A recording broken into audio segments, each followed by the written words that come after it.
말씀의 제목으로 이 시간 은혜를 나눕니다. 양식은 살아가는 데 필요한 먹을거리, 식량을 이야기합니다. 이 양식은 사람들 살아가게 하는 에너지를 공급합니다. 이 양식이 없으면 우리 사람들은 죽습니다. 그래서 이 양식은 사람들에게서 아주 중요합니다. 그런데 오늘 본문을 보면 예수님께서 그 양식과는 다른 양식이 있다고 말씀하십니다. 그 양식보다 더 중요한 그런 양식이 있다고 말씀합니다. 그것이 무엇이길래 예수님께서 그런 말씀을 하시는 것인지, 우리가 먹어야 될 진정한 양식은 과연 무엇인지 이 시간 성령 하나님께서 말씀을 깨달아 알게 하시는 은혜를 주시기를 바랍니다. 그리고 순종해서 하나님의 크나큰 은혜와 축복을 받는 우리 모두가 되기를 간절히 소원합니다. 우리 31절에서 33절까지 말씀 읽겠습니다.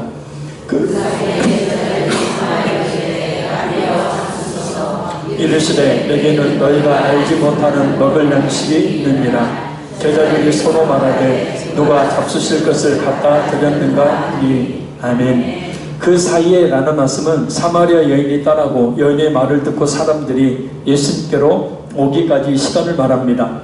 그 사이 전도여행으로 배가 고픈 제자들은 먹을 것을 구하러 갔었습니다. 그리고 먹을 것을 구해서 예수님께 드렸습니다. 그럼 예수님께서 이렇게 말씀하시는 것이 옳습니다. 수고했다. 마침 무척 너무 배가 고팠는데 너무 감사하다. 너희들도 배가 많이 고플 것이니 어서 같이 먹자. 근데 예수님은 전혀 그렇게 말씀하시지 않습니다. 내게는 너희가 알지 못하는 먹을 양식이 있느니라. 예수님은 육체를 위한 양식보다 더 중요한 영의 양식이 있다라고 말씀하십니다. 양식이 있다는 예수님의 말씀에 제자들은 그럼 누가 잡수실 것을 갖다 드렸나 하고 서로 묻습니다. 이 말은 유대인들을 적대시하는 이 사마리아 땅에서 우리가 없는 동안에 도대체 누가 선생님께 먹을 것을 갖다 드렸습니까? 라는 의미입니다. 사마리아 사람들은 유대인들과 적대적이어서 그렇게 할 사람이 없었기 때문입니다. 그러나 제자들의 이 말은 예수님의 말씀의 의미가 무엇인지를 알 수 없었기 때문에 한 말입니다. 아직도 육신의 일에 골몰해서 영적인 일을 생각할 여유와 통찰력이 부족했기 때문입니다. 그래서 육신의 일에 골몰하면 영적인 것에 대한 관심을 가질 여유가 없게 되어지고 나아가서 예수님을 믿어야 될 필요성조차도 느끼지 못하게 되어집니다. 마태복음 19장 23절에서 26절에 보면 예수님께서 이런 비유를 말씀합니다. 예수께서 제자들에게 이르시되 내가 진실로 너희에게 이르노니 부자는 천국에 들어가기가 어려우니라. 다시 너희에게 말하노니 낙타가 바늘귀로 들어가는 것이 부자가 하나님의 나라에 들어가는 것보다 쉬우니라 하시니. 제자들이 듣고 몹시 놀라 이르되 그렇다면 누가 구원을 얻을 수 있으리까? 예수께서 그들을 보시며 이르시되 사람으로서는 할 수 없으나 하나님으로서는 다 하실 수 있느니라. 아멘. 이 말씀 앞에 보면 한 부자 청년이 예수님께로 와서 어떻게 해야 영생을 얻을 수 있습니까? 라고 질문합니다. 예수님은 계명을 다 지키고 또 내 소유를 팔아서 가난한 자들에게 주라 라고 말씀하십니다. 그러자 부자 청년은 자신의 계명은 다 지켰지만 예수님께서 자신에게 소유를 팔아 가난한 사람에게 나눠주라는 말씀은 따르지 못하겠다면서 예수님을 떠나버립니다. 예수님을 만나 영생을 얻을 수 있었지만 안타깝게도 이 부자 청년은 예수님을 떠나버립니다. 그 이유를 22절에 보면 이렇게 말씀합니다. 그 청년이 재물이 많음으로 이 말씀을 듣고 근심하며 가니라. 결국 그 부자 청년이 가진 재물이 부자 청년으로 하여금 영생을 얻지 못하도록 막는 원인이 되었던 겁니다. 그래서 예수님께서 부자가 천국에 들어가는 것보다 커다란 몸을 가진 낙타가 아주 작은 잘 보이지도 않는 바늘 그 구멍으로 통과하는 것이 더 쉽다고 말씀합니다. 그 부자가 천국에 들어가는 것은 불가능하다라는 말씀의 뜻입니다. 결국 재물의 그 청년으로 하여금 천국에 들어가지 못하게 막고 있었던 겁니다.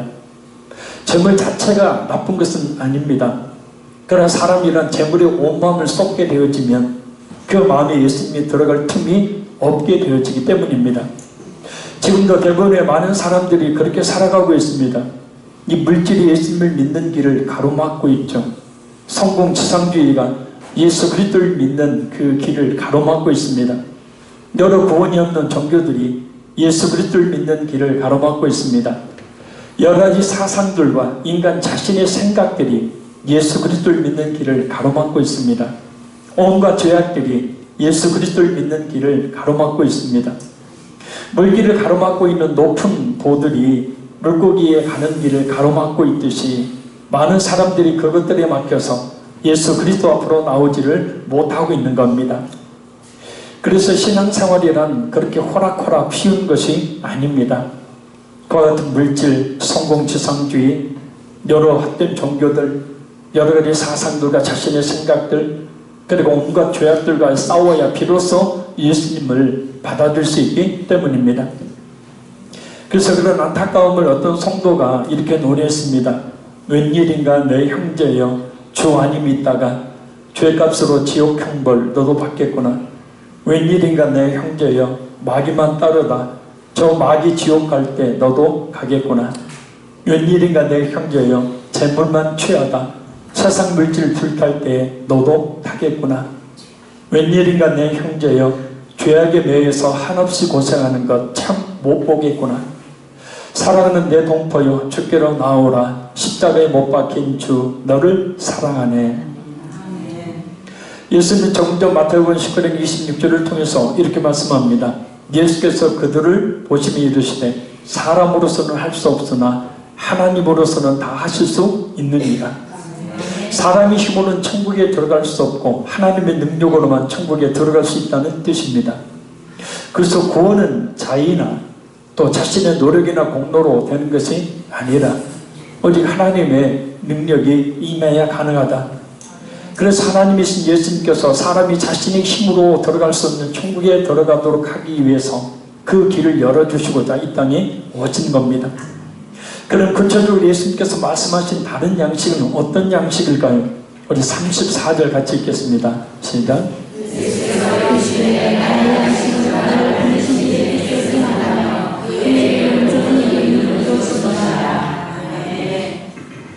이 말씀은 인간의 기본적인 욕구인 식욕마저도 소멸시키는 나의 가장 강렬한 욕망은 하나님의 뜻을 이루며 그의 일을 온전히 이루는 것이다 라는 의미의 말씀입니다.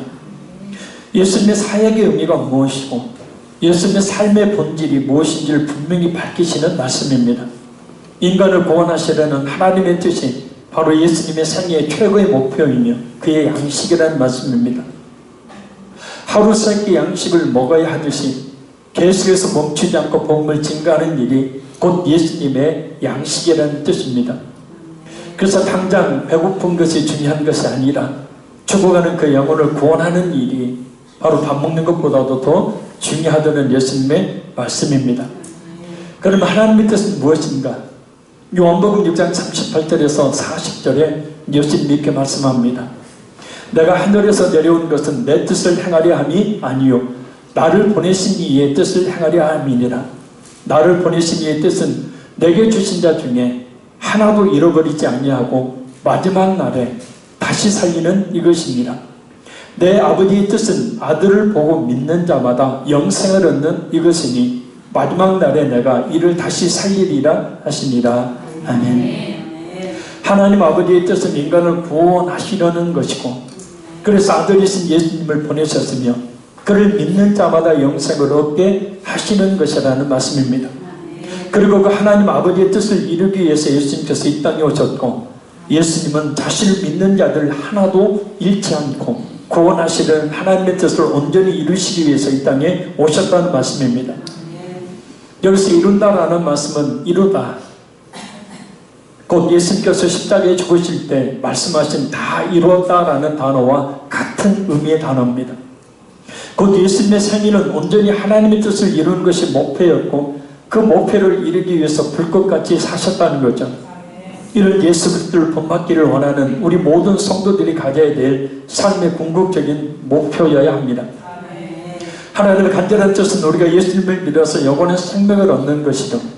그리고 예수님을 믿는 성도들 향한 하나님의 간절한 뜻은 죽어가는 영혼들을 주님께로 인도하는 겁니다. 그것이 바로 멈추지 말고 해야 될 일입니다.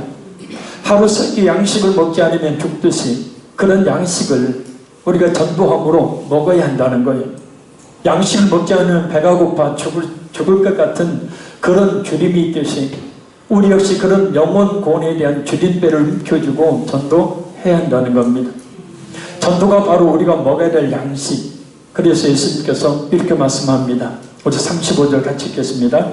너희는 넉 달이 지나야 추수할 때가 이르겠다 하지 아니하느냐. 그러나 나는 너희에게 이르노니 너희 눈을 들어 밭을 보라. 희어져 추수하게 되었도다. 아멘. 이 말씀을 하셨을 당시에는 눈앞에 보이는 곡식을 추수할 때가 4개월 정도나 남은 시점입니다. 영적인 추수의 시기는 그러나 임박했음을 말씀하는 겁니다. 곧 구원받아야 될 사람들로 곡식에 비유하고 있고 추수할 때는 이미 예수님으로 인해서 이루어지고 있음을 말씀하고 있는 겁니다.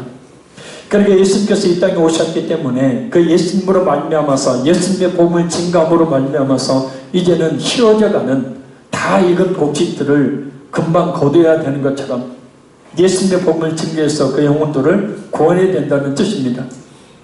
우리가 육적인 눈만을 뜨고 보면 믿지 않는 가족들이, 믿지 않는 이웃들이 언젠가는 예수님을 믿고 구원받겠지 하고 느긋한 태도를 보일 수 있을지 모르지만 우리 예수님은 그럴 여유가 없으시다는 겁니다.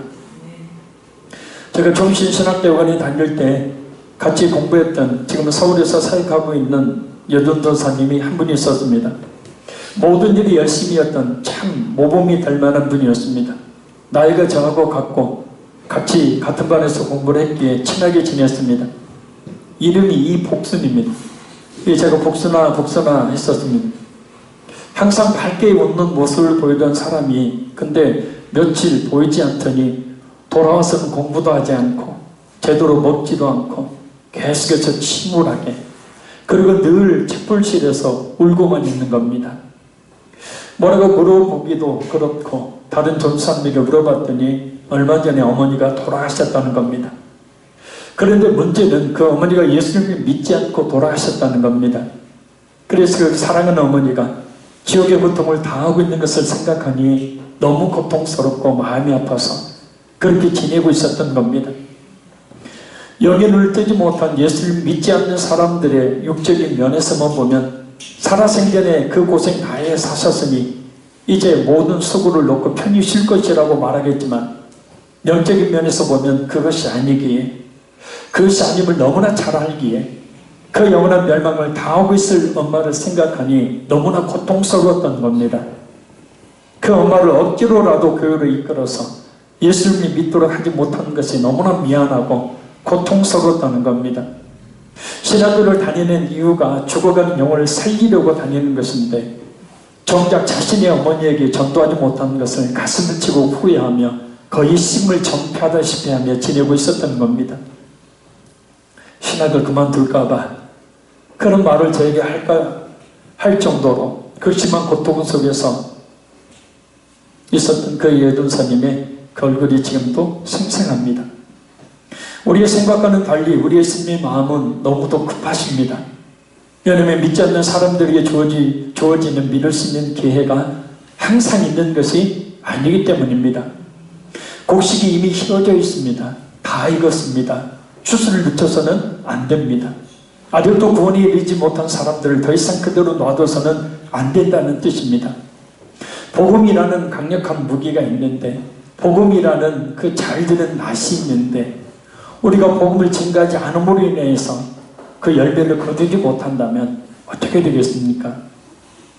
구원이라는 기회는 다시 오는 것이 아니기 때문에 한 번 지나간 시간을 다시 돌이킬 수 없듯이 다시는 오지 않을 것이기 때문입니다.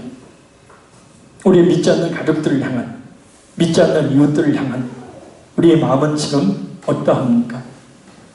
그리고 나는 진정 진실한 믿음을, 구원받을 믿음을 진정 가지고 있는 것입니까? 36절 보겠습니다.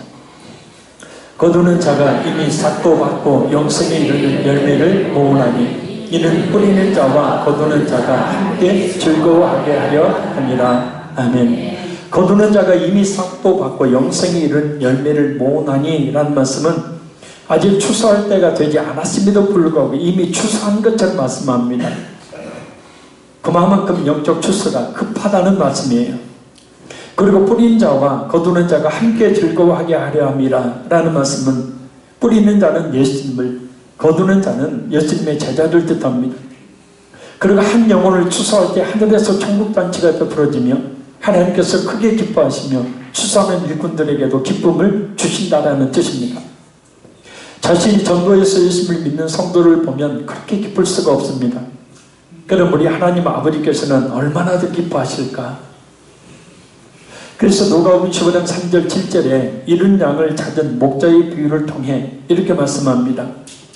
예수께서 그들에게 이 비유로 이르시되 너희 중에 어떤 사람이 양 100마리가 있는데 그 중에 하나를 잃으면 99마리를 들여 두고 그 잃은 것을 찾아내기까지 찾아다니지 아니하겠느냐. 또 찾아낸즉 즐거워 어깨에 메고 집에 와서 그 벗과 이웃을 불러 모으고 말하되 나와 함께 즐기자. 나의 잃은 양을 찾아내었노라 하리라. 내가 너에게 이르노니 이와 같이 죄인 한 사람이 회개하면 하늘에서는 회개할 것 없는 의인 99으로 말미암아 기뻐하는 것보다 더하리라. 이 말씀은 한 영혼의 소중함이 어떤 것인지를 말씀하기 위한 비유입니다. 이 비유의 시작은 한 목자가 100마리의 양 중에 한 마리를 잃어버린 것으로부터 시작됩니다. 그런데 가만히 보면 목자가 참 이해할 수 없는 행동을 합니다.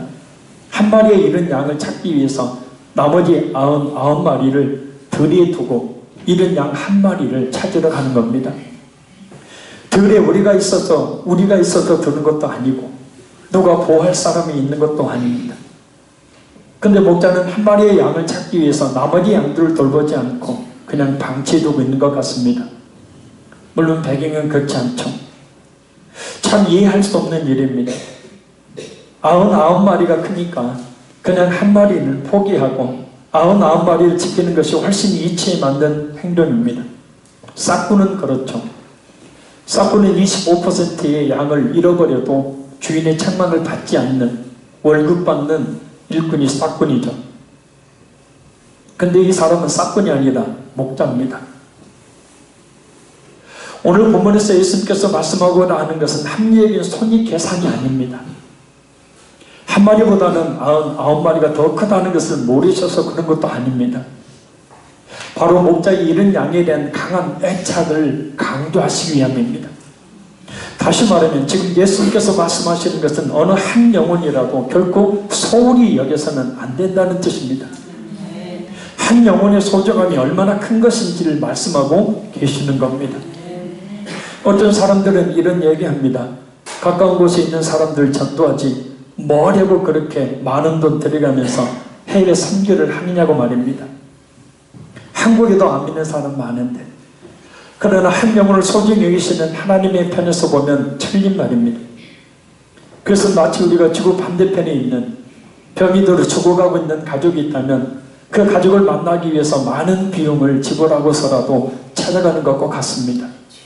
사랑하는, 그러나 죽어가고 있는 가족을 만나기 위해 지불한 비용을 놓고 아깝다고 말하는 사람은 사람이 아니겠죠. 그 비용이 아까우니 갈 필요가 없다라고 말하는 사람은 아마 없을 겁니다. 하나님은 머리로 계산한 분이 아니고 가슴으로 계산하신 거예요. 그래서 독생자 예수님이 이 땅에 보내셔서 그리고 십자가에서 죽게 하시는 인간의 이성으로 이해 안 되는 행동으로 우리를 구원하신 겁니다. 하나님은 우리의 영혼을 이와 같이 소중히 여길 뿐만 아니라 아직 믿지 않는 우리 가족들과 이웃들의 영혼 또한 아주 귀히 여기십니다. 이 온 천하를 다 주고도 바꾸지 않으십니다. 한 영혼을 구원하시기 위해서라면 어떤 희생도 마다하지 않으시는 겁니다. 그래서 99마리를 산에 두고 잃은 양을 찾으러 다니는 목자처럼 오늘도 우리 하나님은 당신이 잃어버린 양을 찾고 계시는 겁니다. 누구를 통해서요? 바로 이 자리에 있는 우리 자신을 통해서요. 그래서 그렇게 찾으시면 얼마나 기뻐하실까요? 목자가 그토록 찾기 바랐던 잃은 양을 찾은 그 기쁨은 아마 말로 다 표현할 수 없을 겁니다. 그래서 목자는 집으로 돌아옵니다. 이웃들을 초청합니다. 양 한 마리의 값보다도 훨씬 많은 비용이 들어가는 큰 잔치를 베풀어 기뻐합니다. 도저히 인간이 이성으로 생각할 수 없는 것이 바로 구원이라는 거죠. 아니 그 멍청한 짓은 뭐라고 해? 잃어버린 양 한 마리 찾은 것, 그걸 기뻐하다가 잔치 베풀면 양 몇십 마리의 값보다 더 많은 병이 들어갈 수도 있는데 그 미련한 짓을 뭐 하려고 해?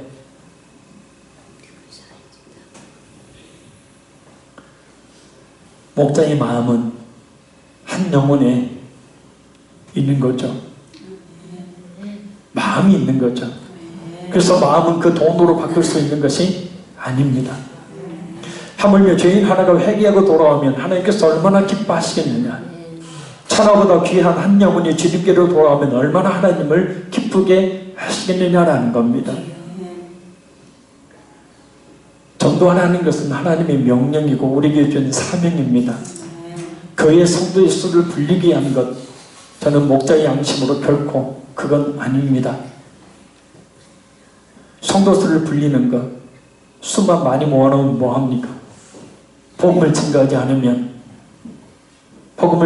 않으면 그 양은 잃어버린 양과 같은데, 하나님께서 예수님을 이 땅에 버리신 이유가 그것이기에, 하나님께서 예수님을 십자가에 못 박아 죽게 하신 이유가 그것이기에, 하나님께서 가장 기뻐하시는 것이 바로 한 영혼이 예수님을 믿어 구원받는 것이기에, 그래서 우리가 기꺼이 전도해야 합니다. 이거보다 더 하나님을 기쁘시게 하는 일은 없습니다. 우리 모두 하나님께서 그토록 바라고 원하시는 전도를 통해서 우리를 구원해 주신 하나님을 기쁘게 드릴 수 있어야 합니다. 그것이 곧 하나님의 뜻을 이루어드리는 가장 좋은 방법입니다. 우리 37절에 38절 같이 읽겠습니다. 그런즉 한 사람이 심고 다른 사람이 거둔다 하는 말이 옳도다. 내가 너희로 노력하지 아니한 것을 거두러 거니하니 다른 사람들은 노력하였고 너희는 그들이 노력한 것에 참여하였느니라. 아멘. 어떤 사람은 자신이 직접 뿌렸음에도 직접 거두지 못하고, 또 어떤 사람은 자신이 뿌리지 않는 곳에서 거둘 수 있다는 말씀입니다. 여기서 다른 사람들이 노력했다는 말씀은 예수님과 세례 요한 그리고 구약의 선지자들이 신학의 교회를 준비하는 자였고, 제자들과 그 이후에 등장할 복음 전도자들은 이 영적 추세에 참여하게 된다는 말씀입니다. 곧 이 시대를 살아가고 있는 우리 모든 성도들이 구약의 선지자들과 세례 요한 그리고 우리 예수님께서 생명을 바쳐 심어놓은 복음의 열매를 전도함으로 거둬야 한다는 겁니다. 그 사명을, 그 영광스러운 사명을 바로 우리에게 맡겨주셨습니다. 어제 집사람과 이 평사를 향해서 볼 일이 있어서 가는데, 공인행 옆에 공터가 있는데 공터에 신천지 일원들이 열심히 포교 활동을 하고 있었습니다. 날이 그렇게 추운데 말입니다. 지나가면서 제가 집사람과 그런 얘기를 했습니다. 이단들은 지옥 끌고 가고자 저렇게 열심히들 전도하는데 우리는 뭐하나.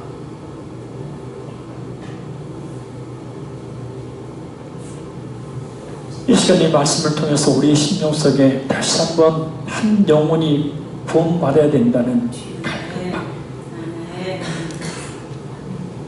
밥 한 끼 안 먹으면 배가 고파서 줄여서 손발 덜덜덜 떨고 하듯이 아직도 믿지 않는 가족들의 그 영혼을 보고 그렇게 손발 벌벌벌 떨면서 그 영혼을 살리는 일을 위해서 기꺼이 자신을 희생하는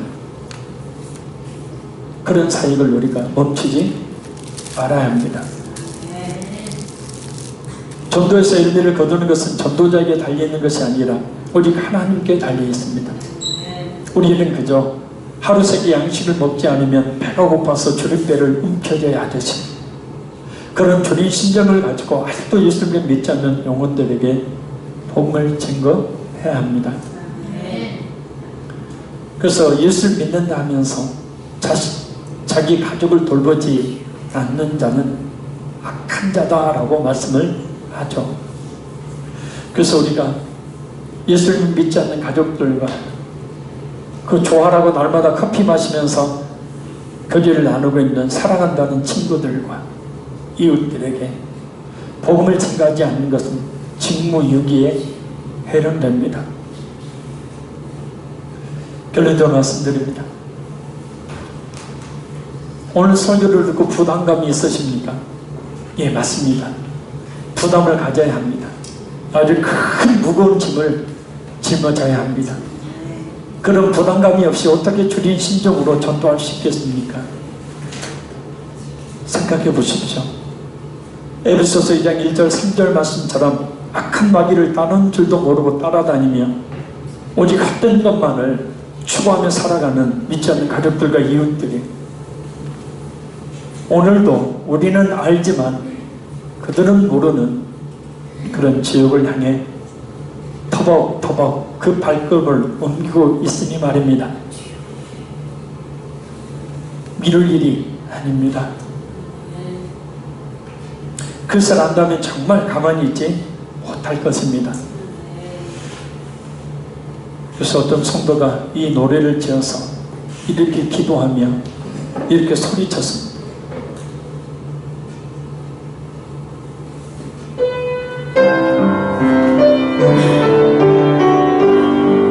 이 찬양을 들으신 후에 그냥 형식적으로 대충 몇 마디 하지 말고요, 아직 믿지 않는 가족들, 이웃들이 있다면 간절한 마음을 가지고 한 5분 정도 기도하기 원하고, 그들 예수님께 인도하는 일을 위해 저를 사용해 주옵소서. 그들을 강권하여 주님께로 인도하게 하옵소서. 지금 주고 계시는 이 기회를 놓치지 않도록 그들에게 복음을 증거하게 하옵소서. 그들을 구원하고자 하는 주님 심정을 저에게 주셔서 멸망을 향해 가고 있는 그 영혼들을 바라보고도 무감각한 심정이 아니라 그 영혼들을 살려야겠다는 간절한 주의 심정으로 그들에게 복음을 증거해서 그들을 살리게 하옵소서. 우리 기도하겠습니다.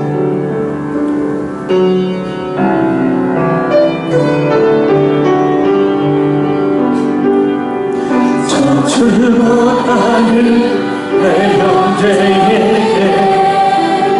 생명을 주소서. 그 밤의 권세에 매여 내일을 빼앗긴 저들에게 저 소망 없는 엉킨 가슴에 생명을 주소서. 고통의 멍에 예매여 쉬는 하루 있는 저들에게 아버지여 이 백성 다시 살게 하소서. 묶였던 자유케 되는 영광의 날 주소서.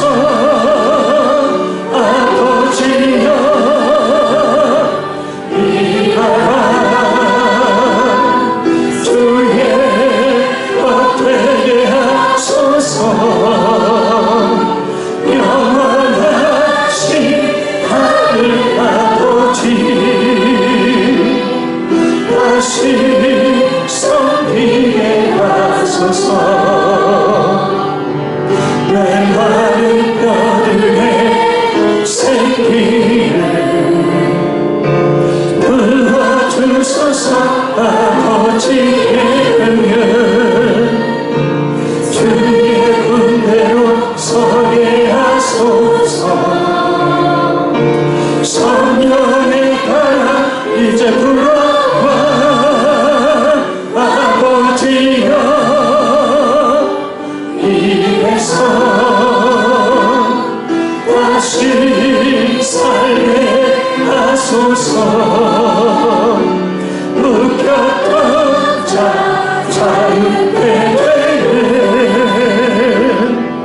영광의 날을 주소서. 아버지여 이 나라 주